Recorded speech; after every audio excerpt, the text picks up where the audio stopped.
సంవత్సరం వర్తమానం. ఈ సంవత్సర కాలంలో మనం ఏం చేస్తే ఈ సంవత్సర కాలం మనకు బ్లెస్సింగ్గా ఉండబోతుంది, మనం ఏం చేస్తే ఈ యొక్క నూతన సంవత్సరం ఫలవంతంగా ఉండబోతుంది అనే విషయాన్ని నేను మీకు దేవుని సేవకుడిగా వర్తమానాన్ని అందించబోతున్నాను. ఎంతమంది ఈ నూతన సంవత్సరంలో ఒక నూతన అనుభవాలతో నింపబడాలని కోరుతా ఉన్నారు? ఇదిగో నేను ఒక నూతన క్రియ జరిగించున్నాను, అది ఇప్పుడే మొలుచును, దాని గురించి మీరు ఆలోచింపరా అన్నాడు. Praise God. చేతులు చూపించిన వారు దేవుడు మిమ్మల్ని ప్రత్యేకంగా దీవించి ఆశీర్వదించును గాక. God is going to make a new thing in your life. దేవదేవుడు నీ నూతన సంవత్సరంలో నూతన కార్యాన్ని నీ జీవితంలో చేయడానికి ఆయన ఇష్టపడుతున్నాడు. నిన్ను ఫలవంతమైనటువంటి జీవితాన్ని జీవించడానికి దేవుడు గొప్ప కార్యాన్ని నీ జీవితంలో జరిగించబోతున్నాడు. అందులో బట్టి నూతన సంవత్సరం వర్తమానాన్ని త్వరగా మనం విందాం. యెహోషువ గ్రంథం 3వ అధ్యాయం 5వ వచనాన్ని చదువుకుందాం. Turn your Bibles to the book of Joshua, 3rd chapter and verse 5. మరియు 3వ అధ్యాయం 5వ వచనం. యెహోషువ గ్రంథం. మరియు యెహోషువ రేపు యెహోవా మీ మధ్య అద్భుత కార్యములు చేయును గనుక మిమ్మును మీరు పరిశుద్ధపరచుకొనుడని జనులకు ఆజ్ఞ ఇచ్చెను. కొత్త సంవత్సరం ఆశీర్వాదకరంగా దేవుని ఫలాల్ని పొందుకుంటూ ఉండాలంటే ఏం చేయాలి? ఈ సంవత్సర కాలం నూతన ఆశీర్వాదాన్ని, నూతన జీవాన్ని, నూతన మేలులతో మీరు నింపబడాలంటే దేవుని వాక్యం మనకు చాలా సూచనలు ఇచ్చింది. ఈరోజున ప్రపంచవ్యాప్తంగా చాలా మత గ్రంథాలు ఉన్నప్పటికీ దేవుని వాక్యాన్ని గ్రంథరాజం అని పిలుస్తారు. The king of all books. ఎందుకో తెలుసా? దీనికి ఉన్న ప్రశస్తత, దీనికి ఉన్న ప్రాముఖ్యత మరి ఏ గ్రంథానికి లేదండి. అందులో బట్టి నెపోలియన్ అనేటువంటి ఒక గొప్ప రాజు, గొప్ప సైన్యాధిపతి అంటాడు దేవుని వాక్యం గురించి, word of God is not merely book but it's the living person అంటాడు.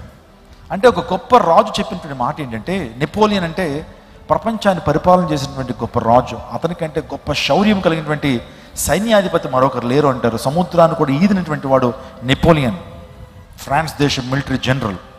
ఆ వ్యక్తి దేవుని వాక్యం గురించి ఈ విధంగా అభిప్రాయాన్ని వ్యక్తం చేస్తాడు. It's not merely a book but it's a living person. ఇది కేవలం పుస్తకం మాత్రమే కాదు, ఇది సజీవమైన వ్యక్తి. ప్రపంచాన్ని వెలిగించిన గ్రంథము దేవుని వాక్యం. ప్రపంచంలో అనేక రాజ్యాంగాలకి రూపకల్పన చేయబడ్డానికి ఆధారమైనటువంటిది పరిశుద్ధ గ్రంథం. It's a living person. అనేక రాజ్యాంగాలు ఈ గ్రంథం ద్వారా నిర్మితమైనవి. దేవుడు మోషేకి ఇచ్చినటువంటి civil laws and moral laws, దాని ద్వారానే రాజ్యాంగాలు, అనేకమైనటువంటి రాజ్యాలు దేవుని వాక్యం ద్వారా కట్టబడుతున్నాయనే విషయాన్ని మేము జ్ఞాపకం చేస్తున్నాం.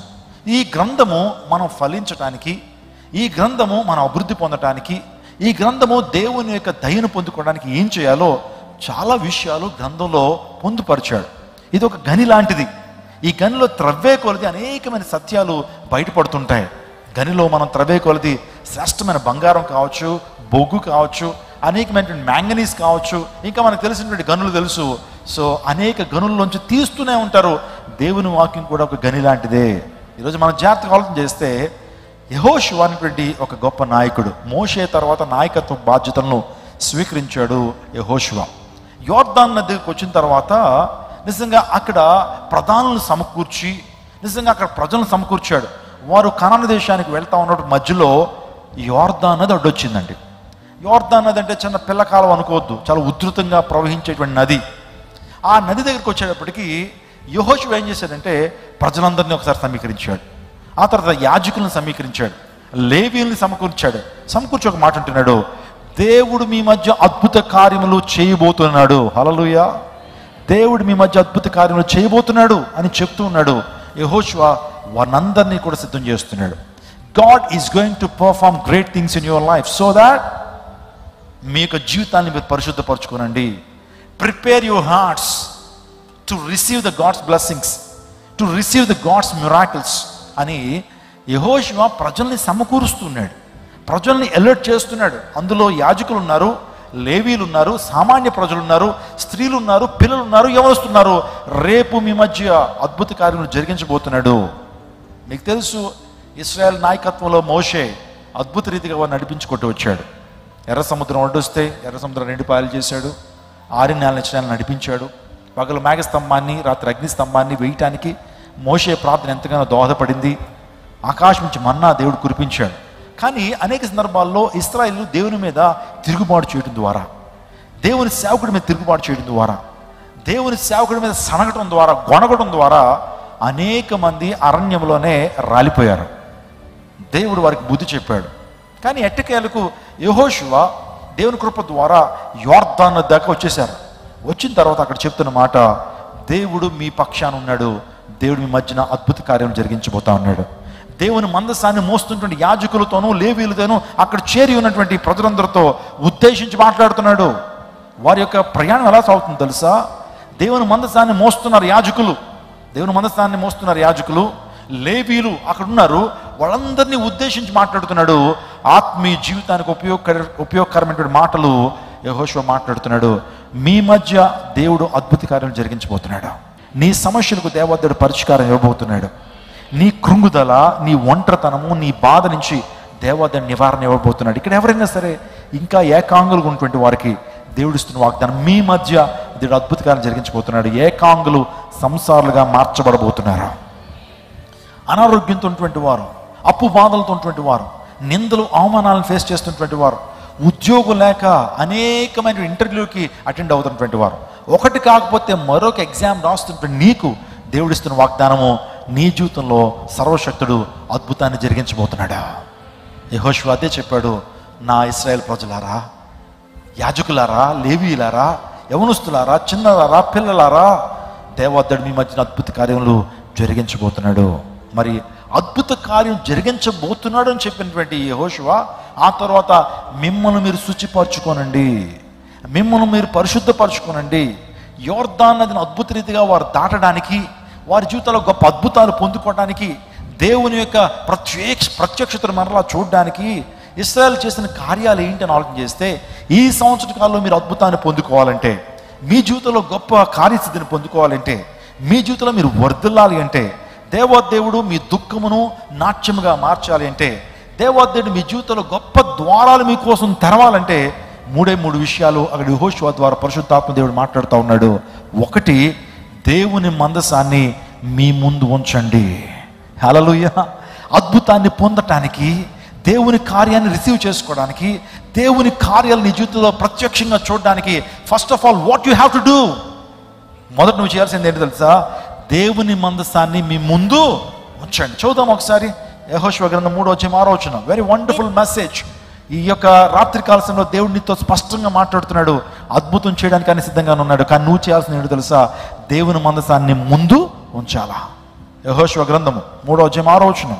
మీరు నిబంధన మందసమును ఎత్తుకుని, మీరు నిబంధన మందసాన్ని ఎత్తుకుని ప్రజల ముందు నడువుడని యాజకులకు అతడు సెలవీయగా నిబంధన మందసమును ఎత్తుకొని ప్రజల ముందర నడిచిరి. ఈ మాట చూడండి, మీరు నిబంధన మందసమును ఎత్తుకుని ప్రజల ముందర నడువుడని యాజకులకు అతడు సెలవీయగా, వారు నిబంధన మందసమును ఎత్తుకుని ప్రజల ముందు నడిచిరి. ఏంటి నిబంధన మందసం? ఏంటి? ప్రత్యక్ష గుడారంలో నిబంధన మందసం ఉంది. ఆర్క్ ఆఫ్ ద కవెనెంట్ మందసం ఒక పెట్టెలా ఉంటుందండి. కానీ ఆ పెట్టెలో ఉన్నటువంటి ప్రాముఖ్యమైనటువంటి అంశాలు మనకు తెలుసు. ఏముంటాయి మందసంలో? ఆర్క్ ఆఫ్ ద కవెనెంట్లో ఏముంటాయి? ఆజ్ఞ పలకలు ఉంటాయి. 10 ఆజ్ఞ పలకలు 2, అహరోను చిగురించిన చేతికర్ర, మన్నా పాత్ర, ఈ 3 మందసంలో ఉంటాయి. ఆ మందసాన్ని మీరు యాజకులారా మీరేం చేయాలి? ముందు ఆ నిబంధన మందసాన్ని మీరు ముందు పెట్టుకుని నడవండి అన్నాడు. ఏంటి నిబంధన మందసం? దేనికి సాదృశ్యం? మనం కూడా మన జీవితంలో నిబంధన మందసాన్ని ముందు పెట్టుకుని నడవాలి అంటే అలాంటి ఒక పెట్టి చేసుకుందామా? చూడండి, మీకు స్క్రీన్లో కనబడుతుంది, అదే మందసం. ఆ మందసం మీరు చూస్తున్నారు. ఆ మందసంలో ఉన్నటువంటి 3 ప్రత్యేకమైన అంశాలు: మన్నా పాత్ర, రెండోదిగా అహరోను చిగురించిన చేతికర్ర, మూడోదిగా ఆజ్ఞ పలకలు.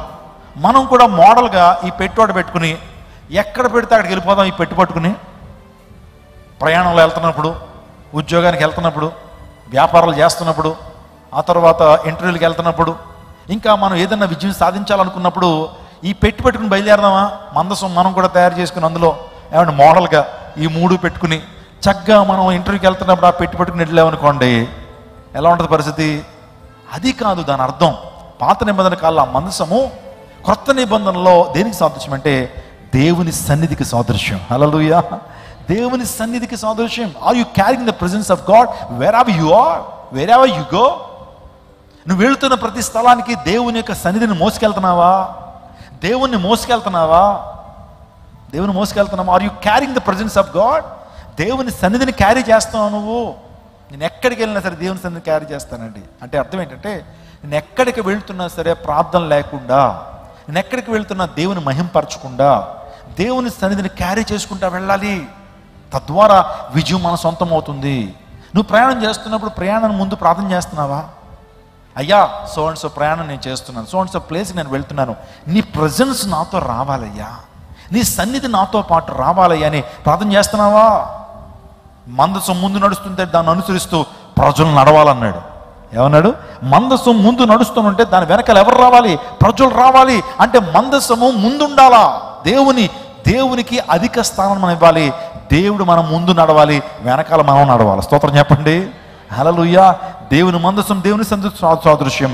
అంటే ఎవరి జీవితాల్లో అయితే దేవుని వాక్యానికి స్థానం ఉంటుందో, ఎవరి జీవితాల్లో అయితే దేవుని వాక్యానికి ప్రాముఖ్యతనిస్తారో, ఎవరి జీవితాల్లో అయితే దేవుని వాక్యాన్ని ముందు పెట్టుకుని నడుస్తారో వారి జీవితంలో విజయాన్ని చూస్తారు. హల్లెలూయా. దేవుని వాక్య ప్రకారం జీవిస్తున్నావా? దేవుని వాక్యాన్ని ప్రతి అంశంలో కూడా జోడిస్తూ ఇదే జరగాలని కోరుకుంటున్నావా? యేసుక్రీస్తు ప్రభు వారు ఆయన కొండ మీద ప్రసంగం చేశాడు. కొండ మీద చేసిన ప్రసంగాన్ని సర్మన్ ఆన్ ద మౌంట్ అంటాడు. ఈవెన్ గాంధీ కూడా అంటాడు, మత్తయి సువార్త 5, 6, 7 అధ్యాయాలు చదివి దాని ప్రకారం జీవిస్తే కనుక యుద్ధాలే జరగవన్నాడు ప్రపంచంలో. గాంధీ మహాత్ముడు చెప్పింది. ఆయన ప్రతిరోజు కూడా సర్మన్ ఆన్ ద మౌంట్ చదివేటువంటి వాడైనా అని చెప్పిన మాట. యేసు ప్రభు వారు ఆ మాటలు చెప్పిన తర్వాత ఒక మాట అన్నాడు ప్రజలతో, ఈ నా మాటలు విని దాని ప్రకారం జీవించేటువంటి వాడు బండ మీద తన ఇంటిని కట్టుకున్నటువంటి బుద్ధిమంతునికి పోలిన వాడు అన్నాడు. స్తోత్రం చెప్పండి. అంటే దేవుని వాక్య ప్రకారం జీవించేటువంటి వాడు తన జీవితాన్ని ఎక్కడ కడుతున్నాడంట? బండ మీద కడుతున్నాడు.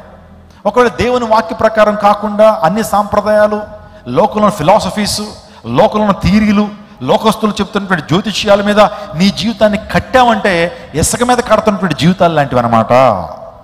దేవుని వాక్యం మీద తన జీవితాన్ని కట్టేటువంటి వాడు తన ఇంటిని దేని మీద కడుతున్నాడు? తన జీవితం అనే ఇంటిని దేని మీద కడుతున్నాడు? బండ మీద కట్టిన ఇల్లు ఎలా ఉంటాయి, ఇసుక మీద కట్టిన ఇల్లు ఎలా ఉంటాయి? Talk to me my dear people. బండ మీద కట్టిన ఇల్లు ఎలా ఉంటాయి? స్ట్రాంగ్గా ఉంటాయి. నేను ప్యారిస్ వెళ్ళా, ఫ్రాన్స్ దేశానికి వెళ్ళినప్పుడు అక్కడ ఈఫిల్ టవర్ చూశాను. ఈఫిల్ టవర్ పైన ఎంత ఉంటుందో కింద అంత ఉంటుందండి. అంటే దాని పునాది ఏంటి? గట్టిగా వేశారు. అందును బట్టి ఈఫిల్ టవర్ ఎప్పుడు కూడా తుఫాన్లకి, భూకంపాలకి పడిపోదు. రోజు అనేక లక్షలాది మంది ఈఫిల్ టవర్ని చూస్తారు. ఎందుకంటే దాని పునాది పటిష్టంగా ఉంటుంది. మీరు ఏ బిల్డింగ్ అన్నా చూడండి, మీరు దుబాయ్ వెళ్ళండి, అక్కడ బుర్జ్ ఖలీఫా అనేటువంటి ఒక టవర్ ఉంది. వరల్డ్ లార్జెస్ట్ టవర్ అన్నమాట. ఆ లార్జెస్ట్ టవర్, మీరు ఆ టవర్కి వెళ్తే కనుక దాని నిర్మాణం ఎలా చేశారో, దాని పునాది ఎలా వేశారో మొత్తం వీడియోలన్నీ కూడా చూపిస్తూ ఉంటారు. అంత లోతుకు వెళ్ళి బండ ఎక్కడైతే ఉంటుందో అక్కడ దాకా వెళ్ళి అక్కడ పునాది వేశారు. కాబట్టి ఈరోజున దుబాయ్లో మీరు చూస్తున్నటువంటి బుర్జ్ ఖలీఫా అనేటువంటి ఆ టవర్ వరల్డ్ లార్జెస్ట్ టవర్. అది ఎందుకు మాట చెప్పానంటే, దేవుని వాక్యం మీద ఎవరైతే తమ జీవితాలను కట్టుకుంటారో వారి జీవితము పునాది మీద కట్టినటువంటి జీవితాల్లో ఉంటుంది, పటిష్టంగా ఉంటారు. దేవుని వాక్యం మీద మీ జీవితాన్ని కట్టుకోనండి. ఈ యొక్క దేవుని మందసాన్ని ముందు పెట్టుకోవడం అంటే అర్థం ఏంటంటే, దేవుణ్ణి అన్ని విషయాల్లో ముందు పెట్టడము. స్తోత్రం చెప్పండి. దేవుణ్ణి అన్ని విషయాల్లో ముందు పెట్టడము. Are you giving priority to our Jesus? Are you giving priority to our God? నువ్వు అన్ని విషయాల్లో దేవునికి ప్రయారిటీ ఇస్తున్నావా? ఆలోచన చేయి. అలా ఎప్పుడైతే ఇవ్వటం నువ్వు నేర్చుకుంటావో నీ జీవితంలో గొప్ప కార్యాలు ప్రభు చేస్తాడు. మొదటి సమూయేలు గ్రంథము 30వ వచనం చదువుదాం. కావున యెహోవా వాక్కు ఏదనగా నన్ను గణపరచు వారిని నేను గణపరచుదును, నన్ను తృణీకరించు వారిని. అందరి మాటలు చెప్తారా? నన్ను గణపరచు వారిని. కొద్ది నిద్రమొత్తున్న వాళ్ళు గట్టిగా చెప్తాం. నన్ను గణపరచు వారిని నేను గణపరచదను, నన్ను తృణీకరించు వారిని తృణీకరించను. I will honour people those who honour me, I will despise people those who despise me. నన్ను గణపరచు వారిని నేను గణపరుస్తాను, నన్ను తృణీకరించేటువంటి వారిని తృణీకరిస్తానని దేవుడు మాట్లాడుతూ వచ్చాడు. అంటే దేవుణ్ణి గణపరిచేటువంటి వారు గణపరచబడతారు. హల్లెలూయా. ఇంకో మాట మనం చదువుదాం. అందరికీ తెలిసినటువంటి వాక్య భాగం మత్తయి 6:33. మొదట నా రాజ్యమును నా నీతిని మొదట వెదుకుడు, అప్పుడు మీకు అవన్నీ అనుగ్రహించబడును. ఇక్కడ 2 వచనాలు మీ ముందు ఉంచాను. అక్కడ ఘనత ఎవరికి ఇవ్వాలి? ఎవరిని ముందు పెట్టాలి? నేను ఒక మంచి స్కిట్ వేయిస్తానండి. మన యూత్ బిడ్డలు, క్వైర్ బిడ్డలు వేస్తారు చక్కగా స్కిట్స్. సో ఒక స్కిట్ ఏంటంటే, అక్కడ 3 చైర్లు ఉంటాయి. ఒక ఆమె ఏమో చక్కగా గృహప్రవేశం చేసుకుంటుంది, డబ్బులు ఖర్చు పెట్టి చేయించుకుంటుంది. ఆవిడ గెస్ట్లను పిలుస్తుంది. గెస్ట్లను పిలిచినప్పుడు యేసు ప్రభు వారు పాప ఆయన వస్తాడండి. వచ్చిన తర్వాత ఆ డోర్ దగ్గరికి వెళ్ళి నాక్ చేస్తాడు. చూసేటప్పుడు చాలా ఆశ్చర్య, ప్రభు నువ్వు వచ్చావా అని చెప్పి లోపలికి వచ్చి, అక్కడ ఇంట్లో 3 చైర్లు ఉంటాయి. 3 చైర్లో బెస్ట్ చైర్లో కూర్చోబెడుతుంది. ప్రభు అక్కడ కూర్చుంటాడు. కూర్చున్న తర్వాత వెంటనే ఎవరు వస్తారంటే డబ్బు వస్తుంది. ఏంటి? రిచెస్. డబ్బు రాగానే డబ్బు అని పరిగెత్తుకుంటూ వెళ్ళిపోద్ది. అబ్బా నువ్వు లేకపోతే ఈ బిల్డింగ్ కట్టేటువంటి వాడిని కాదు, నువ్వే నాకు సమస్తం, డబ్బు, సో సర్వం కూడా డబ్బే, మనీ మేక్స్ మెనీ థింగ్స్ అని చెప్పి డబ్బుని తీసుకొచ్చి ఏదో చైర్లో కూర్చోబెడతాలనుకుంటుంది. కానీ ఆ డబ్బు అంటది, ఏటి యేసు ప్రభుని అక్కడ పెట్టావు, నన్నేమో 2వ స్థానం ఇస్తావా, నాకు మొదటి స్థానం ఇవ్వాలని చెప్పి పోట్లాడుతుంది. మొదటి స్థానం తీసుకుంటుంది. ఆ తర్వాత అత్తగారు లోక స్నేహం వస్తుంది. లోక స్నేహాన్ని తీసుకెళ్ళి ప్రభు దగ్గర ప్రక్కన కూర్చోబెడతా. అది అంటది, నన్ను ఈ స్థానంలో కూర్చోబెడతావా అని చెప్తే యేసు ప్రభు వారిని మొత్తానికి ఆ 3 చైర్లోంచి లేపేసి బయటకు తోలేస్తుందండి ఆ అమ్మాయి. అంటే డబ్బు రాగానే దేవుని తీసుకెళ్ళి బయట పెట్టేసింది. ఆ తర్వాత ఇంకా చెప్పాలంటే అందరూ రాగానే ఏదో ఒక రకమైన లోకపరమైన ఈవులు రాగానే ప్రభుని తీసుకెళ్ళి బయట పాడేస్తే కొంతసేపటికి ఏమైందో తెలుసా, ఆ 3 ఆ ఇంట్లో ఉండటం ద్వారా, ప్రభువు లేకపోవడం ద్వారా అశాంతి, గందరగోళ పరిస్థితులు ఎప్పుడైతే నెలకొంటాయో చివరికి ఆ యజమానురాలు రికగ్నైజ్ చేస్తుంది. ఏమని తెలుసా, ప్రభువు లేకపోవటం వల్ల నాకు ఇంత గందరగోళ పరిస్థితి, డబ్బు ఉంది, అందం ఉంది, హోదా ఉంది, కానీ శాంతి లేదే, ప్రభువునేమో బయటకు తోలేసాను, నా జీవితంలో శాంతి లేకుండా పోయిందని చెప్పి వీళ్ళందరినీ బయటకు తోలేసి ప్రభువుని ఎప్పుడైతే లోపల తీసుకురాగానే ప్రభువుతో పాటు ప్రభు వెనకాల వాళ్ళు 3 వచ్చేస్తారు. స్తోత్రం చెప్పండి, హల్లెలూయా. చాలా అర్థవంతమైన స్కిట్ అది, చాలా అద్భుతంగా చేస్తారు పిల్లలు. నేను ఎందుకు మాట చెప్పానంటే, మొదట నా రాజ్యం నా నీతిని మొదట వెతుకుడి, అప్పుడు మీకు అవన్నీ అనుగ్రహించబడును. మై డియర్ చర్చ్, దేవుని యొక్క వాక్యం చెప్తుంది, మొదట ఆయన రాజ్యాన్ని, నీతిని వెతకండి, మొదట ఆయన సన్నిధిని వెతకండి, మొదట ఎవరికి ఇవ్వాలంటే ప్రయారిటీని ప్రభువుకి ఇవ్వండి. ఉదయం లెగ్గానే నీ యొక్క మొదటి గడియ ఎవరికి ఇస్తున్నావు? ఉదయం అలా కళ్ళు తెరవగానే మొదటి గడియ ఎవరికి ఇస్తున్నావు? ప్రభువుకి ఇవ్వి. నీ టైము నీ ఉద్యోగం కోసం ఇవ్వి, నీ టైము నీ కాలేజ్ కోసం ఇవి. ఎందుకో తెలుసా, అది నీ జీవనాధారం. ప్రభు అన్నాడు 24 గంటలు నాకు ఇచ్చేమనం లేదు ప్రభు, కానీ నీ ప్రయారిటీ ఇవి, ప్రాధాన్యత నాకు ఇవ్వ అంటున్నాడు ప్రభు. మొదట నా రాజ్యమును నా నీతిని మొదట వెతుకుడి, అప్పుడు మీకు అవన్నీ అనుగ్రహం. నన్ను ఎవరైతే గణపరుస్తారో వారు గణపరచబడతారు. దేవుని మందస్థానం ముందు పెట్టుకుని వెళ్ళండి, దేవుని సన్నిధిని ప్రేమించండి. పెళ్ళిళ్ళకి పేరెంటాలకి వెళ్ళొద్దు నేను అంటలేదు, వాటికంటే ప్రాధాన్యత ప్రభువుకి ఇవ్వండి. బంధువులకు ప్రాధాన్యత ఇవ్వద్దు, వదిలేసేయండి మీ బంధువులు నేను అనట్లేదు. మీ బంధువుల కంటే ప్రభువుకు ప్రాధాన్యత ఇవ్వండి. లేకపోతే మీరు ఆ యొక్క సెలవులు వచ్చినప్పుడు అమ్యూజ్మెంట్ పార్క్స్కి, ఆ తర్వాత విహారయాత్రలకు వెళ్ళొద్దని నేను అనట్లేదు. దానికంటే ప్రాముఖ్యంగా ప్రభు సన్నిధికి ప్రాధాన్యత ఇవ్వమని చెప్తున్నాను. ఈ ప్రపంచంలో అధికారులని గౌరవించదని నేను చెప్పట్లేదు, ప్రధానులను గౌరవించదని చెప్పట్లేదు. వారికంటే ఎక్కువగా దేవుని గౌరవించండి, దేవుణ్ణి గణపరచండి. అప్పుడు మీ జీవితంలో అద్భుత కార్యములు జరుగుతాయి. హల్లెలూయా, హల్లెలూయా. ఇంకా చాలా విషయాలు ఉన్నాయండి ప్రభువుకి ప్రతిస్థానం ఇచ్చినటువంటి వారి జీవితాల్లో. నా జీవితంలో క్రికెట్ అనేది ఒక ప్యాషన్ అండి. I want to become a first class cricketer. నేను క్రికెటర్ అవ్వాలనేటువంటి ప్యాషన్తో నా చైల్డ్హుడ్లో ఉండేటువంటి వాడిని, కానీ I left my cricket life for the sake of my God. దేవుని కొరకు నేను క్రికెట్ని వదిలేశాను. దేవుడు నన్ను ఏమైనా సిగ్గుపరిచాడా?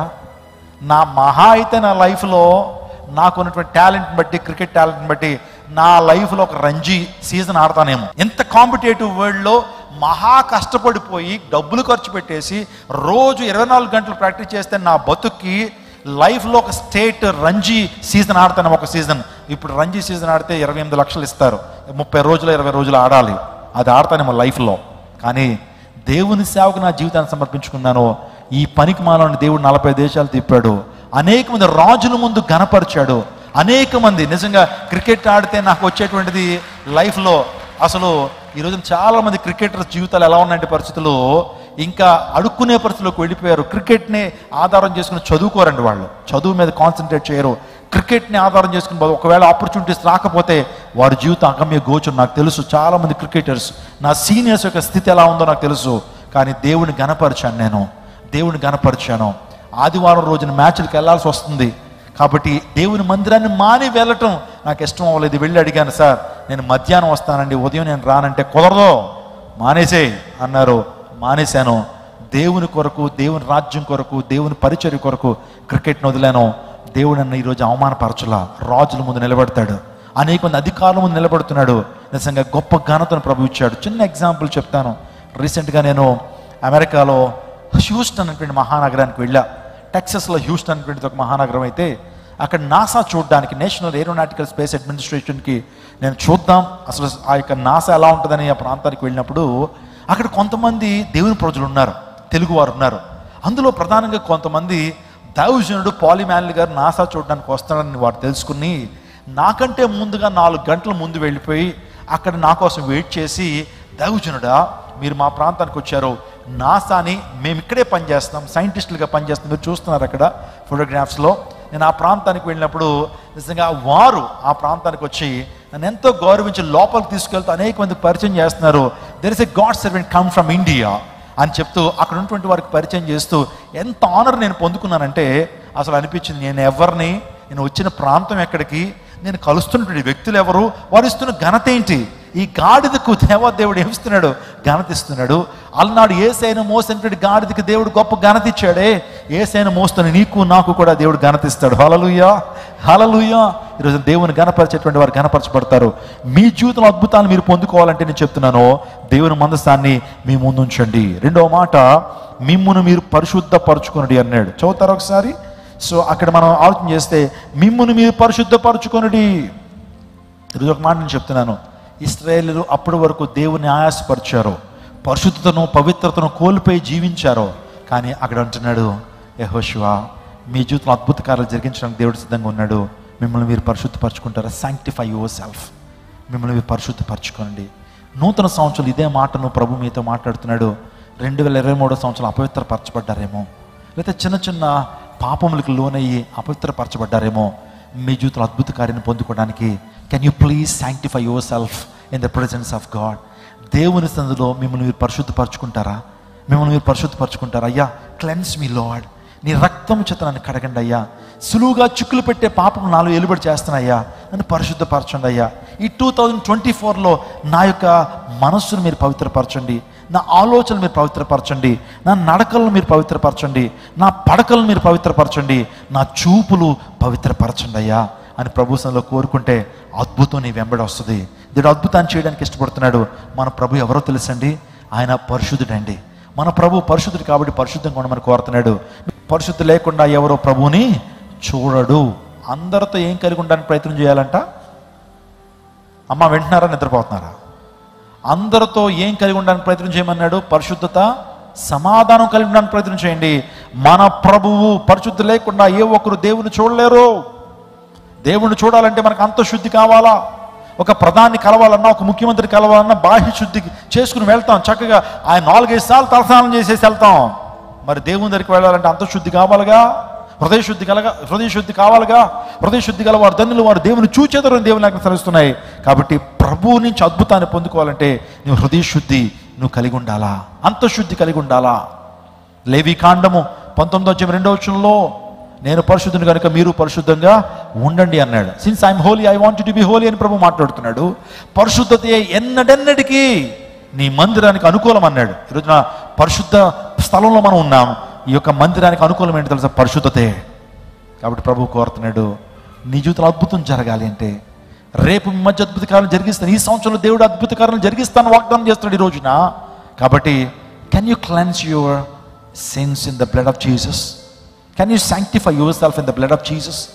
యేసు రక్తంలో నీ ప్రతి పాపాన్ని కడుక్కుంటావా, పరిశుద్ధపరచబడతావా? తద్వారా అద్భుతాలు నీ సొంతం. చెప్పండి, మొదటిది ఏంటి? అద్భుతం పొందుకోవాలంటే మందసాన్ని ముందు పెట్టుకుని నడవాలి. రెండోదిగా ఏం చెప్పాడు? మిమ్మల్ని మీరు పరిశుద్ధపరచుకోండి అన్నాడు. మూడోదిగా విశ్వాసంతో యోర్దాన్లో అడుగు పెట్టండి అన్నాడు. స్తోత్రం చెప్పండి. ఏంటి? విశ్వాసంతో యోర్దాన్లో అడుగు పెట్టాలా? యోర్దాన్ ఏమన్నా పిల్లకాలువా?